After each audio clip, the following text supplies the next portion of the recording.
Hello everyone, I'm Shekhar from Momentum Lab.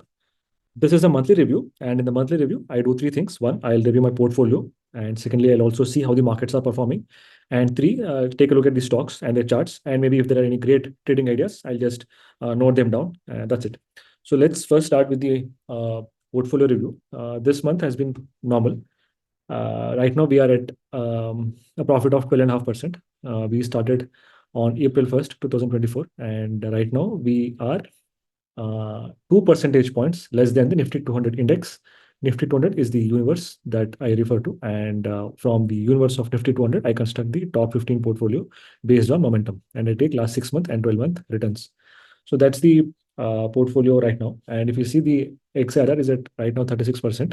We'll have to wait and see how does it pan out. Right now, we have completed 150 days investing in public. So that's it about the portfolio. We are at a drawdown of 2.5% as of now, meaning that we have hit an all-time high of 15% as net profit at one point of time. And from there, since we are at right now at 112.7, right? So that is 2.5% a drawdown currently.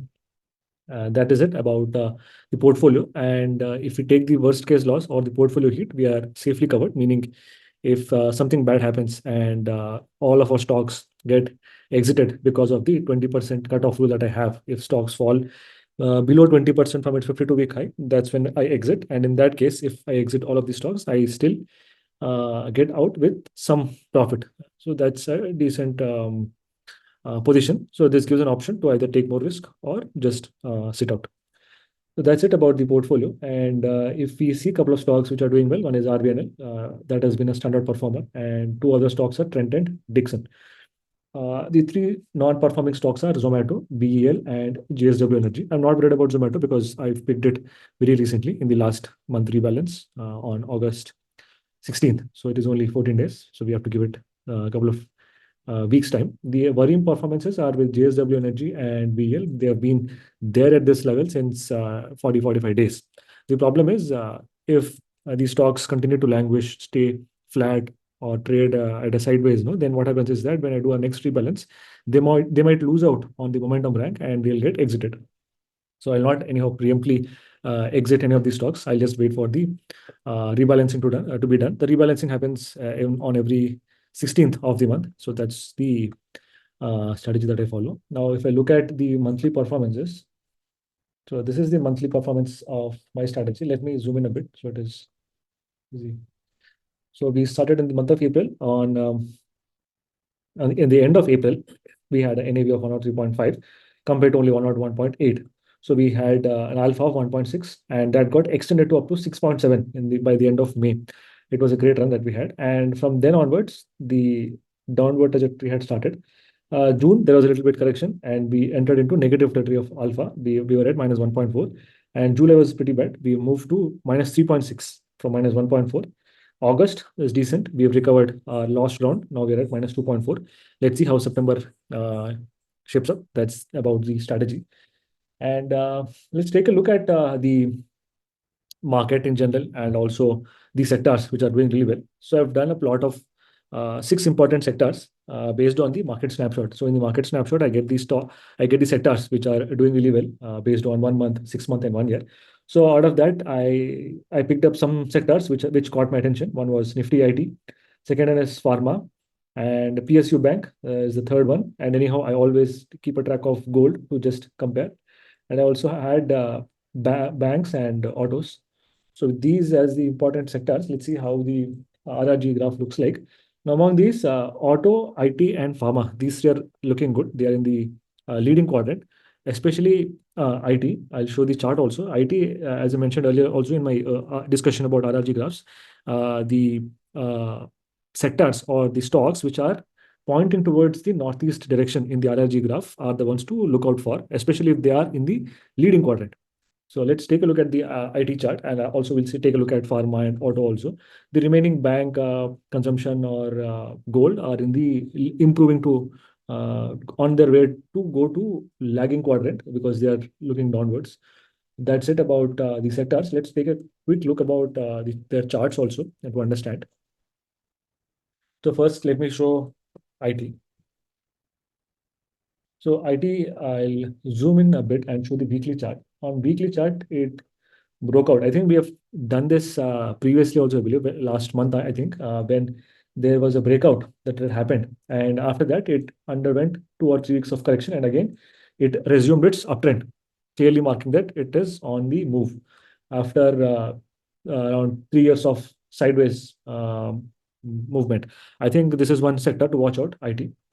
And the next is pharma.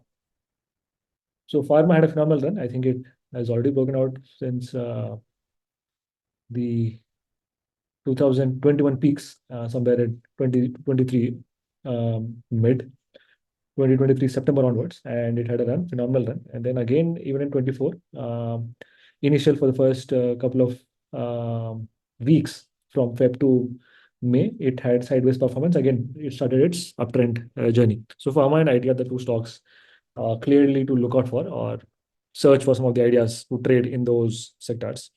And let's take a look at auto also. Auto, even though it is in leading quadrant, it looks a bit tired, but yeah, I think there is still steam left. So this is the performance of auto index. I did plot a parallel channel on the monthly time frame. This is my imaginary thing. There's nothing to be taken out of this, but this is what I've plotted on auto. It has been running in a channel since 2004. So I've marked the bottoms of the 2008 crash and the uh, COVID crash, and the tops based on the previous run it had between 2014 and 2017. Again, this tops, I'm not sure, but the bottoms are aligning. Let's see if again it's somewhere at these point of levels it touches and falls down, then it becomes a good indicator that this is a parallel channel to look at. Or still, to even to reach this channel, there is sufficient room left in auto as well. So in that order, I'd pick the first one is IT, second one is pharma, and third is auto. If at all I have to search for any trading ideas, that is the sector level overview looking like. And I did run the momentum screener to just see what stocks are there at this point of time, even though I do not take any action on this, but just as a glance, I was just running and seeing what stocks are still featuring on top 45 list from the Nifty 200 universe based on last 6 month and 12-month momentum. So the stocks which are still there in my portfolio are again featuring back. This is an advantage as well as a disadvantage of having a longer time frame of 6 months and 12 months. So the stocks or the sectors which have recently broken out, like the pharma or IT that I've just shown, right, they don't feature immediately in the momentum stock list. So if you see the stocks from pharma or IT, none of them feature in top 15 among pharma or IT. If you go down, then you see some of them like OFSS from the IT. And even further, if you go down, you see Aurobindo Pharma, Lupin, and even bottom you'll see something like Torrent Pharma, etc. Torrent Farm and IT again very minimal presence apart from OFSS and maybe Naukri if you want to call it as an IT firm. That's it. There very less representation in the momentum if you consider 6 and 12 month as the time frame. But if you take a look at the shorter term time frame, then IT or pharma might come up. So that is it about the stocks sectors, and I'll also show a couple of interesting stocks which are there in my portfolio, which I'm taking a close look at. One is definitely RVNL. RVNL had a good consolidation. I'll show it in the daily chart. Yeah, RVNL had a good consolidation since 10th of July onwards. It underwent a sideways consolidation, consolidating at its key moving average of 21-day EMA. And there was a volume pop on 30th of August with a small breakout near this slanting channel, or what do you call a slanting trend line. This is something interesting to see, RVNL. And the second one that I am looking forward to is the Suzlon. Suzlon also, after a great run-up, it has consolidated in an orderly fashion, where the corrections are not drastic, but in an orderly, proper fashion, moving towards its 21-day EMA. I think it might rest here and then resume its uptrend. This is something on the chart that I'm looking at.